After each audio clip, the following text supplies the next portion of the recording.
It's not just the biologists. Mate, this is just so good, okay? So, the biologists were like, okay, the biology's wrong, get fucked. Do you know who else said that? The feminists. So, here's another letter. Starting with this cringe sentence, we are non-trans feminist academics and educators. Could have said the word cis there, guys, but I understand you're trying to write it for the wider public. There is a whole bunch of feminists, academics here, and like constantly, again, the Times will be like, feminists speak out, and then it'll be like a picture of three women, like Maya Forstater and Caroline Fisk and the other one. And then you're like, oh, hang on, what was the last article that Caroline Fisk wrote? Oh, the gender pay gap should be bigger. Oh, what's Maya Forstater famous for? Literally nothing apart from campaigning against trans people's rights. So not actual feminists in any sense, just conservative women. Conservatives who happen to be women. Here is a bunch of fucking academics, like actual real practicing feminists who are feminists in the wild and whose the job is to feminist. A whole bunch of them. So again, highlighting, I guess, the more prominent people who wrote it here. And then there is a lot of people who have signed this. The list just keeps going. Okay, we're going to read the letter. Just look at this. Wait, 12 of 72? Just look at this. This is insane. Look at all these doctors and professors. Are we going to clear? I haven't looked at this yet. I haven't looked to see how many there are. Mate, we're only like halfway down. Over 1,000. Look, even just, we're past 1,200 here, and we're still getting like professors at major universities. Just incredible. Look at this. Just insane. Over 2,000. What have we got here? We just had a new title. International. Okay, so just from the UK, we have currently, you can still sign these letters, by the way. If you're watching this and you're a feminist academic or you're a biologist academic, and you're not on this list, you can be. I think both. I'll put these in the description. We've already got nearly 2,400 people. Like, can you imagine the biggest ever like gender critical protest? They had like maybe 200 people, including media and people like celebrities like Graham Linehan who travel all around for it, not just in one place. They had maybe 200 people. We've got over 2,300 cis feminist academics. Like, I didn't even know there were that many. Like, practice in the UK. Incredible. Right, let's read this out.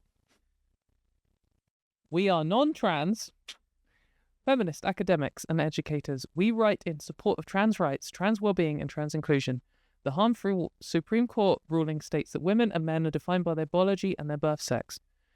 The extreme interpretation of this ruling by the Equality and Human Rights Commission suggests that trans women and trans men should be restricted in their access to workplaces, schools, sports, and services, excluding trans people from using facilities for their gender.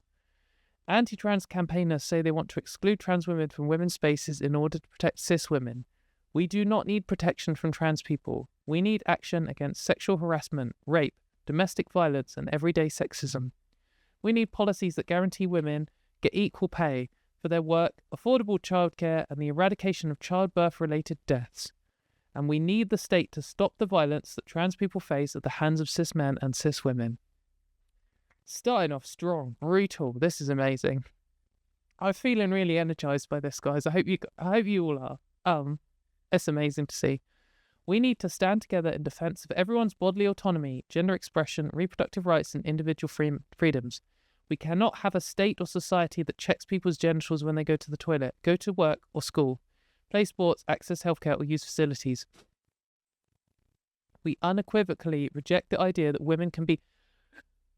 Oh, it's just such a good sentence. We unequivocally reject the idea that women can be defined by their biology, a claim which is neither feminist nor scientific. For centuries, women have fought for their right to do, wear, and be what they want to be. It is essentialist and patriarchal to assert that body, genes, chromosomes, and reproductive capacity make women or men. Feminism teaches us that our bodies do not determine our destiny, and nor should legislation, policies, or society's expectations. Trans people are being used as scapegoats and a distraction from the problems that we face in the society. This is an attack on trans people and further inflamed transphobia. When the Supreme Court clarifies what a woman is, in quotes, brutal. They enforce the idea that all women need to conform to a singular, racialized, ableist, and model of femininity. Perfection. We want feminism to be vibrant and intersectional. Trans and non-binary people are part of us. We support all people to be free and safe to express themselves without fear, prejudice, or harm. As educators and academics, we have a duty to care. We must strive to make education a safer, more inclusive, and equitable space for everyone. We stand with our trans and non-binary colleagues and students. We fight for everyone's right to be educators and educated without prejudice or harm. We are not victims. We welcome trans people. We demand trans people are able to live their lives safely with dignity. We believe that trans women are women, trans men are men. The Supreme Court ruling is not a victory for feminism. It is a victory for patriarchy. And where the patriarchy wins, everybody loses. This ruling does not speak for us, not in our name. Incredible. This is good to see. So I can see people in comments saying, will this do any impact to change things? I think that change in society and like civil rights movements are made up from loads of things. When you think back about, for example, women trying to get the right to vote, the first thing you think of are the suffragettes. And the suffragettes were like the extremist wing of the women's rights, the women's right to vote movement. And there were a lot of women who wanted the right to vote in those times who didn't like the suffragettes because they did fucking mental stuff. They invented the mail bomb. They threw an axe at the Prime Minister. They ran in front of the King's horse and one of them died. Loads of them went to jail. They did crazy stuff. And the name suffragettes was actually like a mocking name made by the Daily Mail, because the main group fighting for women's right to vote were the suffragists, who were trying to do it within the system and like lobby the men in charge to allow them to vote. To say that any one action or any one subgroup of people campaigning for it were responsible for the right to vote, I think would just be missing the point. They needed all of the things. And I'm not saying that throwing an axe at the Prime Minister is something that I support at all. But some actions taken by the suffragettes, which were a bit more flashy and attention-grabbing and stuff, probably did contribute to women get the right to vote. And when you look back now, I think lots of people in our time will say, well, it's, the suffragettes were good. They were fighting for the right thing. Some of the stuff they did was mental and actually bad. But in general, they were fighting for the right thing. And the other groups you don't really hear about, but that doesn't mean that they also didn't contribute. And it's a similar thing with the civil rights movement in the USA. When black people were fighting for rights and the end to segregation, you had the classic Martin Luther King way, where he was trying to, he was very radical, but he was trying to, peacefully, protest and make a civil argument for everyone to have the same rights. And then there was more extreme groups. And you have this whole range of things. But for both of those cases, it wasn't just those people involved. Sure, they were the ones who inevitably end up leading it and should lead it. Like, when women want rights, they're the ones who should be at the top being listened to. But it also required allies in those groups. They needed some men to listen and be on their side. Black people needed the support of some white people. And it's good that those groups did also contribute and were allies. And the thing is that this argument that women shouldn't have rights, black people shouldn't have rights, trans people shouldn't have rights, whatever, it's always presented in the same way by the people in power, like, oh, this is bad for everyone. We can't let these people have rights. It's bad for women and children. It's the classic. It's against God's will. It's against nature. It's against feminism. It's against whatever. And having the experts in those fields speak out is just another piece of the puzzle. At the moment, in the UK, probably the general consensus is that the gender criticals are on the side of biology. That's definitely what the media says, and it's definitely what Keir Starmer and the knobheads like that are saying. And they're wrong. And seeing like hundreds of biologists being like, actually, this is false, and it's a letter they receive. Now they know that the majority of biologists oppose what they believe or what they're saying, and that makes it a little bit more difficult to say. And then they also get a letter from the feminists, and where they've been arguing that actually we believe in biology and we believe in women's rights, and they're like, oh, well, all the people who are experts in biology and women's rights actually disagree with this. So now when I say this, it's a little bit more hollow and it's harder for me to back up. And people will know about this. Like, there's probably a bunch of you watching this right now, and this is the first you've heard of any of this, and you're like, oh, that's interesting. And it's going to take you a while to process.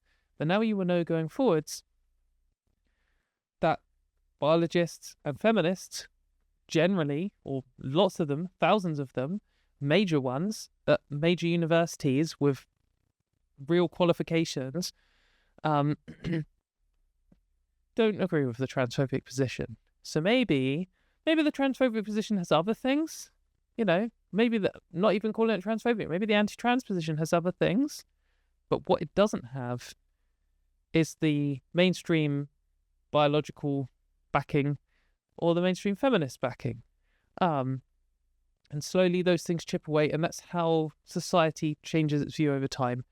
I don't think either of these letters will come out and the Labour government will be like, oh shit, 1,000 biologists said we're wrong, right, we're changing course.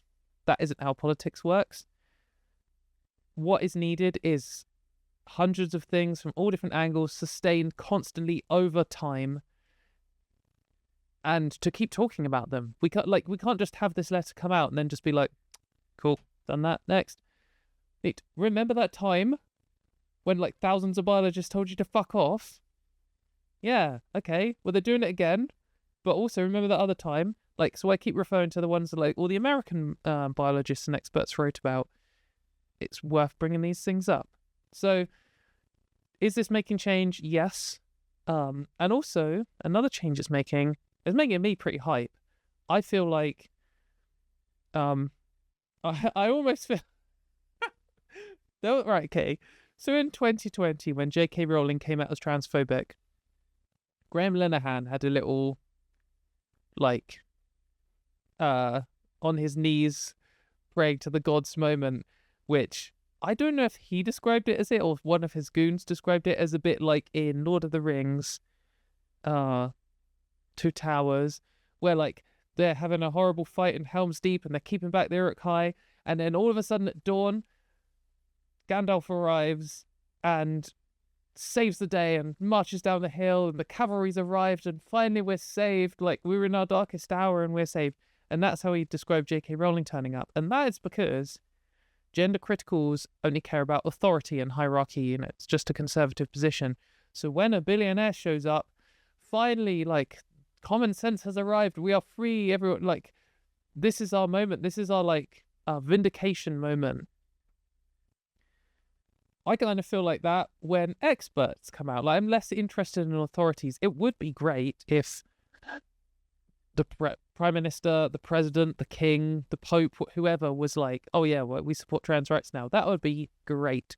But way more important to me are the experts saying it, because that's like, I'm not an expert, so I'm just following the scientific position. Like, that's how I live my life.